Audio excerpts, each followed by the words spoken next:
यहाँ पर पहले भगवान विष्णु और भगवान शिव का मंदिर था। 1528 में बाबर ने इसे तुड़वाकर यहाँ पर इस जामा मस्जिद का निर्माण कराया था। सर्वे के दौरान अचानक से भीड़ इकट्ठा हो जाती है। पुलिस के ऊपर फायरिंग करी जाती है, जिसकी वजह से 2 पुलिस वालों को गोली तक लगती है। 5 लोग मारे गए हैं। जब उसकी फॉरेंसिक रिपोर्ट आती है, उसमें खुलासा होता है कि इनकी मौत पुलिस की गोली की वजह से नहीं हुई। मुस्लिम पक्ष को उनकी बात रखने का मौका भी नहीं दिया जाता है। जिस दिन पिटीशन दायर करी जाती है उसी दिन अप्रूव भी हो जाती है, सुनवाई भी हो जाती है, फैसला भी आ जाता है, उसी दिन सर्वे भी हो जाता है। पौराणिक मान्यताओं के अनुसार यहाँ पर पहले एक मंदिर था। वो था हरिहर मंदिर, जो कि भगवान विष्णु और भगवान शिव दोनों का मंदिर था।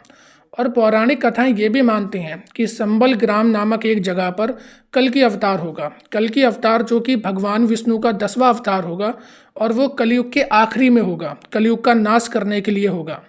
तो उसमें भी संबल ग्राम को संबल डिस्ट्रिक्ट से जोड़कर देखा जाता है कि यही वो जगह है जहाँ पर भविष्य में भगवान विष्णु का 10वां अवतार होगा। इस वजह से यहाँ की थोड़ी हिंदुओं के लिए आस्था ज़्यादा हो जाती है। फिर हिस्ट्रिकल फैक्ट हमें इस बात के भी मिलते हैं कि किस तरीके से बाबर ने उस मंदिर को तोड़कर वहाँ पे इस जामा मस्जिद का निर्माण करा था। अगर हम बाबरनामा की बात कर लें या फिर आईन अकबरी की बात कर लें, तो वहाँ पर भी कुछ एविडेंस ऐसे देखने को मिलते हैं जो कि बताते हैं कि बाबर ने संबल डिस्ट्रिक्ट में एक मंदिर को तोड़कर एक मस्जिद का निर्माण कराया था। और ये विवाद बहुत पुराना चलता आया है। फिर 17वीं सेंचुरी में जो कुछ आर्कियोलॉजिकल सर्वे भी हुए थे, इंडिया के पहले आर्कियोलॉजिकल सर्वे के जो डायरेक्टर थे अलेक्जेंडर कनिंघम, वो भी इस चीज़ को एडमायर करते हैं कि देखने से ऐसा लगता है कि यहाँ पर ज़रूर कोई एक पुराना स्ट्रक्चर रहा होगा, उसके ऊपर ये मस्जिद खड़ी कर दी गई।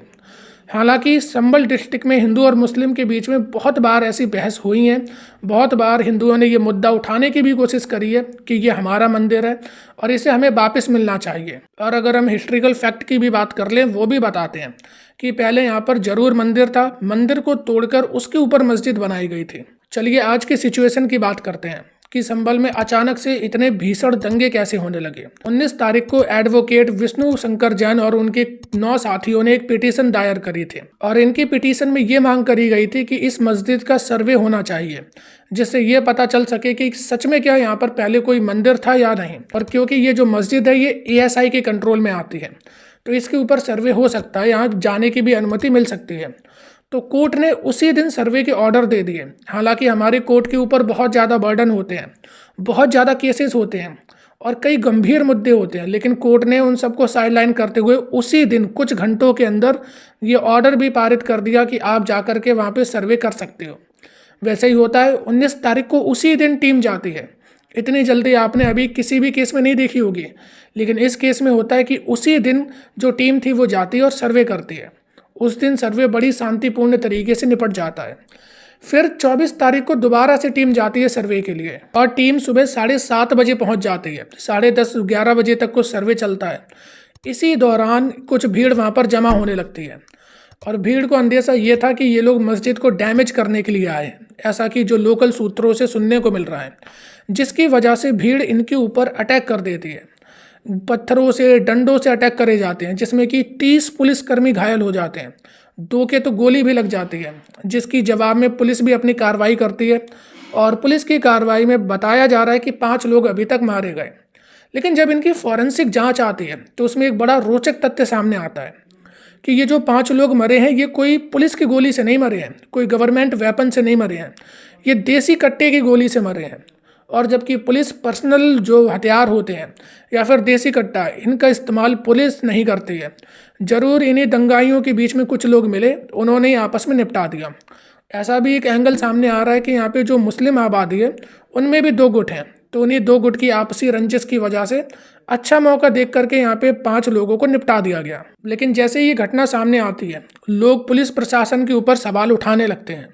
लेकिन पुलिस के ऊपर सवाल उठाने से पहले जरा इतना सोचो कि वो इंसान 30,000 से ज़्यादा रुपए नहीं मिल रहे हैं, लेकिन फिर भी अपनी जान की बाजी लगा रहा है आपको सिक्योरिटी प्रोवाइड कराने के लिए। और अगर उसके सामने कोई बंदूक तान करके खड़ा होगा तो वो फूल माला लेकर के नहीं जाएगा, तो भी पुलिस ने बहुत ज़्यादा कोऑपरेट करने की कोशिश करी। पुलिस ने रबर बुलेट का और आंसू गैस का यूज़ करा कि किस तरीके से हम स्थिति को कंट्रोल में ला सकते हैं, लेकिन उसमें भी 30 पुलिसकर्मी घायल हो जाते हैं।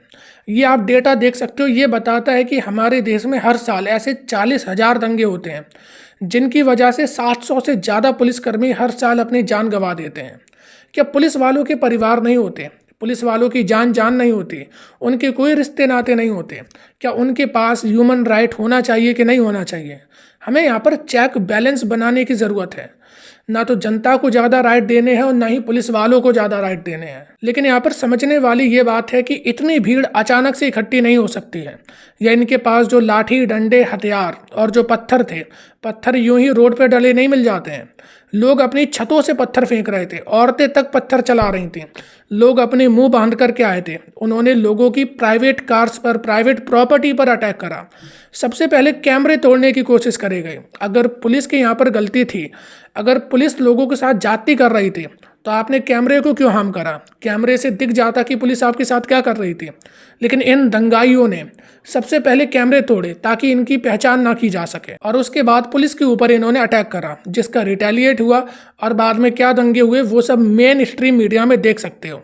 लेकिन यहाँ पर कुछ सवाल उठ के आते हैं कि ज़्यादातर जब भी मुस्लिम एरिया में कोई भी सर्वे की टीम जाती है या कोई भी सरकारी कैंप जाते हैं, तो उनके ऊपर इसी तरीके से हमला होता है, एक सुनियोजित तरीके से उनके ऊपर अटैक किया जाता है। और मैं यहाँ पर मुस्लिम पक्ष को ब्लेम नहीं कर रहा हूँ। यहाँ पे ये भी बात है कि कोर्ट इतनी जल्दी फैसला दे देता है कि उन्होंने मुस्लिम पक्ष की बात भी नहीं सुनी। मुस्लिम पक्ष का ये कहना था कि 1991 का जो प्लेस ऑफ वर्शिप एक्ट है, जो कि कहता है कि 15 अगस्त 1947 के बाद देश में जैसे धार्मिक जो ढांचे हैं, उनकी जैसी हालत है, उन्हें वैसा ही छोड़ दिया जाए, उनके ऊपर कोई भी मांग ना करी जाए। केवल राम मंदिर को इस एक्ट से बाहर छोड़ दिया गया था और बाकी सब पे ये लागू होता था। लेकिन उनमें लूप होल ढूंढ करके लोग बार बार ऐसे केसेस लेकर के जाते हैं जो कि समाज की हार्मनी को डिसरप्ट करते हैं, जो कि समाज में अराजकता फैलाते हैं। लेकिन उसके बावजूद भी कोर्ट ने तुरंत उसी दिन सर्वे के ऑर्डर दे दिए और उस दिन सर्वे हो भी गया। तो यहाँ सवाल तो दोनों पक्षों के ऊपर खड़े होते हैं। और अगर सरकार इतना ही चाहती है कि दोबारा से हम मंदिर बना दें, तो ये 1991 का जो एक्ट है, इसे हटा क्यों नहीं देते हैं? अगर इसे आप हटा दोगे तो आप तो चाहे फिर कहीं पे भी मंदिर बना सकते हो, किसी भी पुराने ढांचे को हटा करके वहाँ पे दोबारा से मंदिर का निर्माण कर सकते हो। लेकिन सरकार को ये बात पता है, अप्रॉक्स दावा करा जाता है कि 40,000 ऐसी प्लेसेस हैं जहाँ पर ये दंगे हो सकते हैं। यहाँ पर पहले मंदिर थे, उन्हें तोड़ करके मस्जिद बनाई गई, और 1800 तो ऐसे एक्टिव मामले भी चल रहे हैं। लेकिन सरकार भी जानती है कि अगर इस एक्ट को हटा दिया तो हमारे ऊपर ही आफत आ जाएगी, लोग हमसे ही सवाल करने लगेंगे। इस वजह से सरकार भी नहीं हटा रही है। और जरा बात इतनी है कि इस चीज़ पे लड़ने से क्या मिल जाएगा कि 500 साल पहले, 1000 साल पहले क्या था, उसे तोड़कर अब क्या बना दिया गया। देश जब 1947 में आज़ाद हुआ था, तो हमने जो भी चिन्ह हमें मिले, जो भी प्रतीक हमें मिले, हमने सब अपने धरोहर के रूप में रखे उन्हें। अंग्रेज हमें जो टेक्नोलॉजी दे करके गए, अंग्रेज के कितने मॉन्यूमेंट हैं जो कि आज भी हमारे देश में हैं, उन पर हम कभी सवाल नहीं उठाते हैं।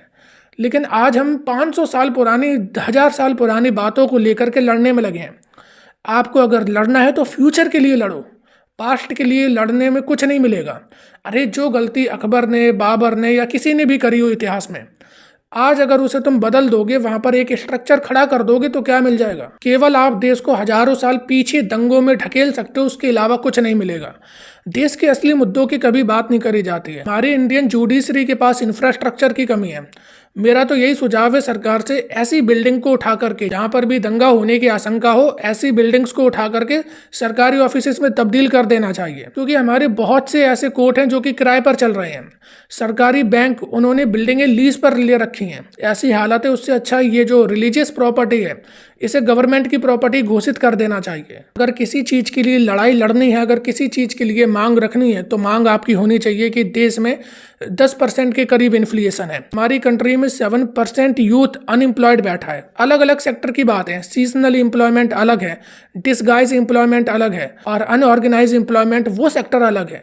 यहाँ पर कितनी ज़्यादा दिक्कतें आती हैं, लोग किस तरीके से सरवाइव कर रहे हैं। आज भी 84 करोड़ लोगों को सरकार राशन प्रोवाइड कराती है, नहीं तो ये लोग भूखे मर जाएंगे। हमारे देश की 100 करोड़ से ज़्यादा आबादी ऐसी है जो कि न्यूट्रिशन रिच फूड अफोर्ड नहीं कर सकती है। कितने ही लोग अपने गांव से, अपने घरों से माइग्रेट करके शहर की तरफ जाते हैं अपॉर्चुनिटी की तलाश में, क्योंकि शहर कम है, गांव में वैसी अपॉर्चुनिटी मिल नहीं सकती हैं। हमारे यहाँ पर ग्लोबल स्टैंडर्ड से पुलिस की कितनी कमी है, हॉस्पिटल में डॉक्टर्स की कितनी कमी है, हॉस्पिटल की कितनी कमी है। हमारे यहाँ पे 60% ऐसे लोग हैं जो अपना मेडिकल बिल अफोर्ड नहीं कर सकते, उसकी वजह से वो लोग कर्जे में चले जाते हैं। हमारे यहाँ 75% माँ बाप ऐसे हैं जो कि अपने बच्चों की एजुकेशनल फीस अफोर्ड नहीं कर सकते, वो लोग कर्जे में चले जाते हैं। और हमारे शहर ओवर पॉपुलेटेड होते जा रहे हैं, ट्रांसपोर्ट सिस्टम हमारा बेकार है, हमारी रोडें बेकार हैं, जिसकी वजह से हमारे यहाँ पे एयर पॉल्यूशन इतना ज़्यादा हो जाता है कि दुनिया भर में हमारी थू थू होती है। हमारे देश में एयर पॉल्यूशन की वजह से 20 लाख लोग हर साल मर जाते हैं। ये है रियल प्रॉब्लम, इनके ऊपर काम होना चाहिए। किस तरीके से हम क्वालिटेटिव एजुकेशन और क्वालिटेटिव और अफोर्डेबल हेल्थ केयर को लॉन्च कर सकते हैं, गांव-गांव में ये सुविधा पहुंचा सकते हैं। हम ग्राम स्वराज की बात कर सकते हैं, हम मिशन स्वराज की बात कर सकते हैं कि किस तरीके से हम गांव को सेल्फ रिलायंट बना सकते हैं, जिससे कि हम अपने देश की हर दिक्कत, हर समस्या का समाधान कर सकते हैं। लेकिन हम उन पर कभी बात नहीं करते। तुम 500 साल पुरानी बात लेकर के लड़ लोगे, एक चलो मिल गया तुम्हें, क्या हो जाएगा। केवल इतना समझो, हमें भूत के लिए नहीं, भविष्य के लिए लड़ना है।